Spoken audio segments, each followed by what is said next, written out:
Hello everybody, Harry here, how are you all? Welcome to the starter before the main course, the foreplay if you will, of this week. The foreplay analogy is a good one actually, because at this point I was really enjoying it and I was doing really well, and then when I got to the main event my performance was a little disappointing. So yeah, this was the first race of the week, MX5s at Virginia International Raceway North course, and I'm going to show you how to go from P11 to P2 with one simple trick. Now, this is a really complex trick, this, and you'll be happy that you clicked on this video. The trick is just to be really slow. I can't take credit for knowing about this trick. I changed all of the physical settings on my brake pedal just before this race, didn't do any practice, and had an absolute terrible time trying to get the car stopped. Because of that, I just rolled around at the back and just, I don't know, I guess there was something interesting going on. Maybe, was it around tea time? I think everyone's tea was ready. And yeah, we just picked up free position after free position. Let's count them out. That's P7, thank you very much. Mr. Orange Car gave me P6. Cheers mate, nice one. This next one's my personal favourite. P543. Cheers chaps, have a really stupid incident on a straight with three of you, much appreciated. Watch this, I'm going to do an actual overtake. I don't think any of you have ever seen me do an overtake. Here we go. Even this is going to be easy though, because there wasn't even any defence. He let me up the inside, I braked, went up into the apex, held the position, bish bash bosh, P2 from the back of the grid. I've no idea how it happened, but I'll take it. I'll take it. And there you go. First race of the week complete, and you know what? Things were looking pretty good. Things were looking pretty good at this point. Now, to the main event, foreplay complete.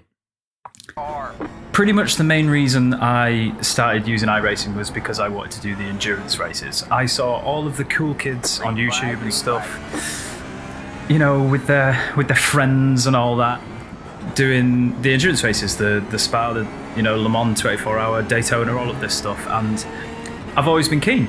It sounds like it's right up my street. It looks like a very long time of misery, drowsiness, and probably disappointment. And, you know, that's the trifecta for me. It doesn't get any better than that. So I thought, I've been on iRacing for a couple of months now, it's probably about time that I start doing some practice. So I purchased myself a GT3 car, which after doing a very small amount of research, I realised that I have bought the worst one. I bought the Porsche, and I jumped into a race. So this race is also at Virginia International Raceway, 45 minutes, the standard stuff, got to have a pit stop in the middle, and yeah, I was completely wet behind the ears. I didn't know what the pace was going to be like, I didn't know what the crack was going to be like, I didn't know how friendly people were going to be. I very quickly learned that the pace was high, people weren't friendly, and the vibe was pretty frantic. I didn't do any practice. I figured that my, you know, God-given talent would just carry me through the race. And surprise, surprise, it turns out that I do not have any God-given talent. I was 2 seconds a lap off the pace. And yeah, it was just learning by death, basically. A trial by fire, I believe they call it. This was all just to learn about how it all works. I mean, getting used to the multi-class racing isn't something I've really done. I've done some races in the past against AI on like project cars back in the day, and that was pretty much all of my experience of faster cars being around, so it was pretty eye-opening. I don't really understand people who drive prototype cars and where their heads are at, but you never know. One day when I grow up a little bit and I decide that I want to drive one, I might understand a little bit more. But this race, yeah, I had a couple of battles. I was really enjoying it actually. I didn't win a single one of the battles because I was piss slow, but I had the battles and that's all that matters. I was trying to be quite pragmatic with it. If they were quicker than me, I wasn't going to ruin their race. Just go through. Go on, son. On your way. That's what my overall ambition for this race was. I wanted to see the checkered flag, and I wanted to not crash into anybody or do anything silly. That was the plan. Just learn. Just harvest information. Learn how to drive around the prototypes. try and work out how to drive a GT3, and yeah, just enjoy it. This is probably the longest race I've done, apart from like full races on F1 2018, way back when. 45 minutes, it's quite long, it's quite intense. You've got to be absolutely concentrated and on it for the entire race, and that is definitely something that's going to require some learning. The vibe for this race was quite similar to the Mazdas, actually. I just drove around at the back very slowly, and lots of people kept on throwing themselves off the racetrack, and I just picked their places up. Thank you very much. I found myself in P6 until my race unravelled, and this was my first harsh lesson in how much you have to be aware of your surroundings when you're racing the faster prototypes, because this was 100% my fault. He did nothing wrong. I hope I didn't ruin his race. Very sorry. I didn't see him, and I just took the racing line even though he was already there. So, well done, Harry. Idiot. Lesson learned. There was 15 minutes repairs. There was 20 minutes left of the race. It's curtains at that point. I couldn't be bothered waiting. I did do the hack though, and I didn't actually withdraw from the race, so I didn't lose a load of iRacing. So, you know, the more you know. Second race lasted a very short amount of time. I think this was on like P5, lap 5, sorry. This was a very interesting incident though, and I have not seen something like this since back in the day playing Forza on controllers. This guy got spun at the last corner and just completely lost his head and just started craving blood, I think. And yeah, look at that. It's wild. He just loitered until he could pick someone off, and he ruined my race and the race of about 8 other people, so he wasn't the most popular person in chat. Whether you can give him the benefit of the doubt and that he was trying to spin the car around but forgot he had TC on, I don't know, but it was pretty poor. Anyway, at this point, I realised that I was really, really slow. What did we learn last week? I needed to do some practice. However, iRacing had different ideas, so here's where I made my first big mistake of the week. I loaded ACC up because I've recently started playing ACC and I'm trying to get my license so I can do some LFM races. I really like what they're doing over there with that, and I'm kind of weighing up whether it's going to be a replacement for iRacing in the long run when my subscription runs out, because it's much cheaper and the racing seems pretty good. What I did learn though was that the handling is completely different, and obviously this went as well as my iRacing races. I just dropped it everywhere and drove like a potato, but the reason this was a mistake was because when I jumped back into iRacing, I'd completely lost all of my sensitivity for the car. I couldn't turn it in, I couldn't get it stopped, and I did about an hour's worth of practice and I just made the same mistake over and over and over again. And it was infuriating. It was infuriating.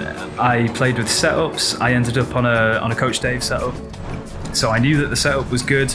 I watched the onboards, I watched the replay files, and it didn't seem to matter what I did. I just couldn't get the car around the corners.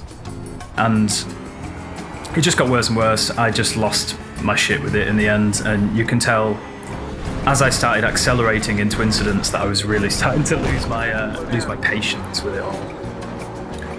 I still haven't worked out why my driving was so bad, but I did find something very interesting, which was as I came back over from ACC, it had changed the settings within iRacing, and I have absolutely no idea how, but my wheel rotation angle had changed, and it was meaning that my steering inputs were ridiculously sensitive, which explained a little bit of this mess.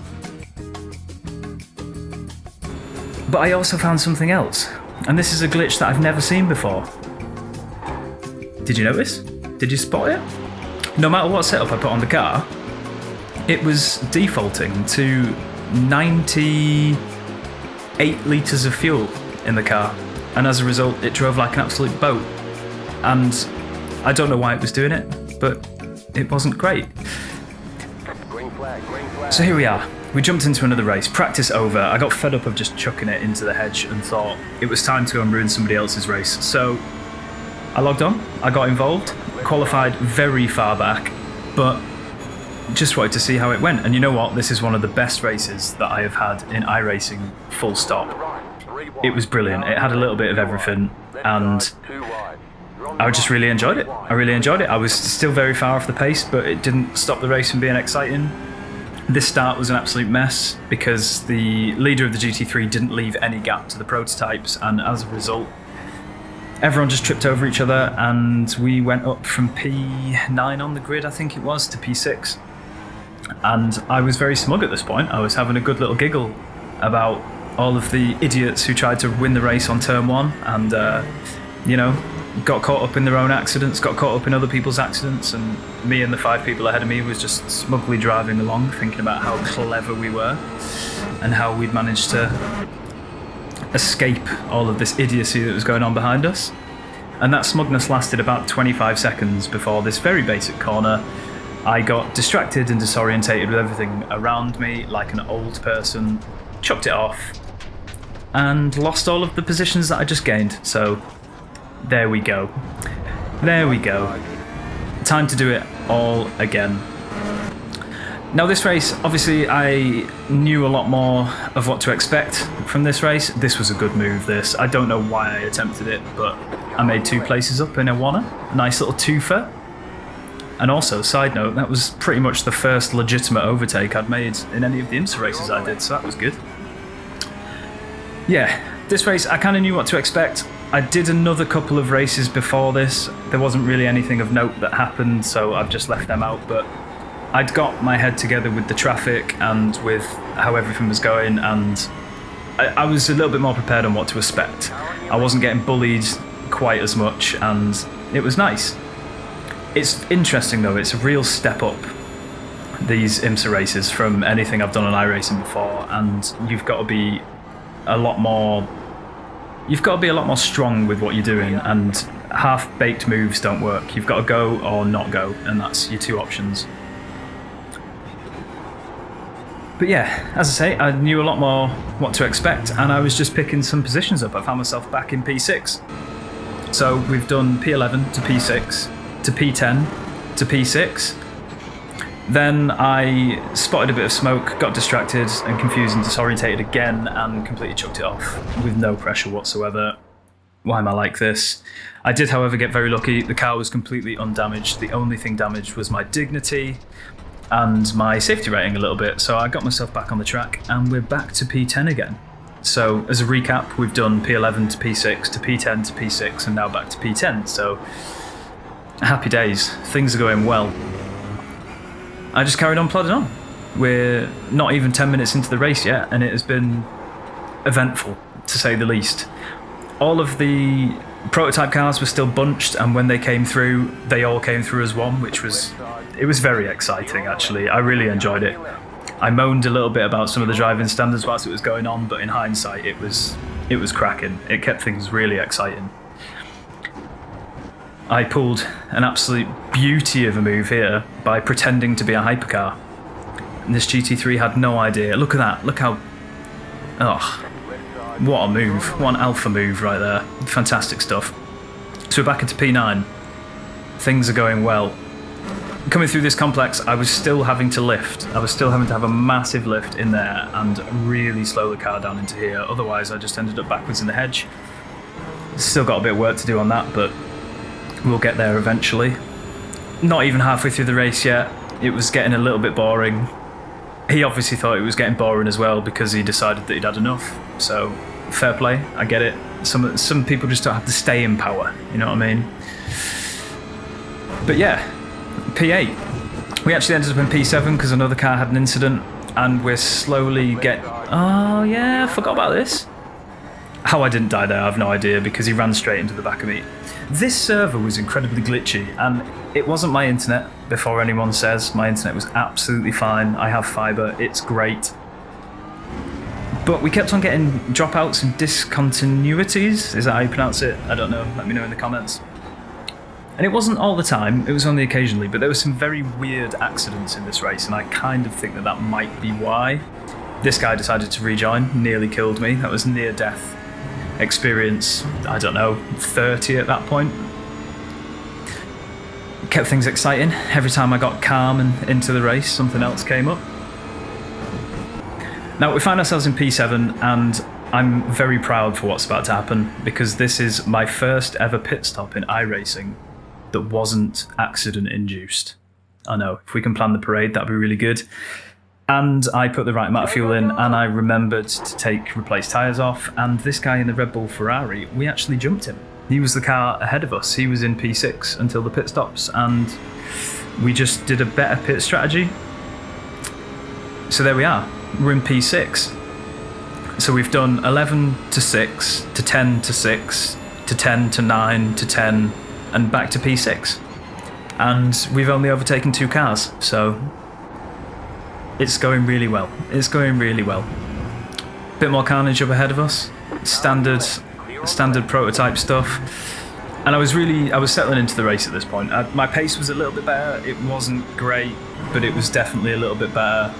I was starting to make less mistakes, getting a hang on the car a little bit. I've still got a very long way to go with the GT3s. I don't know why I can't drive them.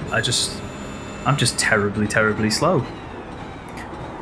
And yeah, we weren't having too many incidences. This was a good one where the BMW decided that he wanted pass, so he just kind of nudged me off his line. Very polite of you. Thank you, friend. The thing I've learned about the prototypes and being a GT car in this type of race is that don't expect them to be well behaved. They will not be well behaved. They will nip into an apex when you least expect it. They will overtake you on a bit of track where it's single line only. They will push you out. They will outbrake you on purpose. They will give you a nudge to pass, and you've got to deal with that. That's what I've learned, basically. Don't expect anyone to be nice because everyone's a monster. It's a good lesson for life, really. Just life in general. We're pretty much at the end of the race here. Isn't it amazing how quickly 45 minutes goes past when you snip most of the race out and only show the highlights? It's incredible, isn't it? Incredible. And here we go. If you've noticed, the P6 next to my name has magically turned into a P5. Oh, that was sadness. That was sadness in a clip. And yeah, we finished the race P5. It was an amazing race. I enjoyed every minute of it. How I managed to have 4 crashes, 1 into the wall, I had car contact, I escaped death about 100 times and still managed to come out with a P5 in Split 2. I'll take that. That's a pretty good return. Thanks for watching. If you made it to this point, once again, you are a hero. I'll be back soon. This isn't the only content I'm going to make, some more videos. I'm going to do some other bits as well, but I'm just easing myself back into the idea of making videos and stuff. So yeah, thank you very much for watching. I'll see you all soon, and take care. Bye-bye.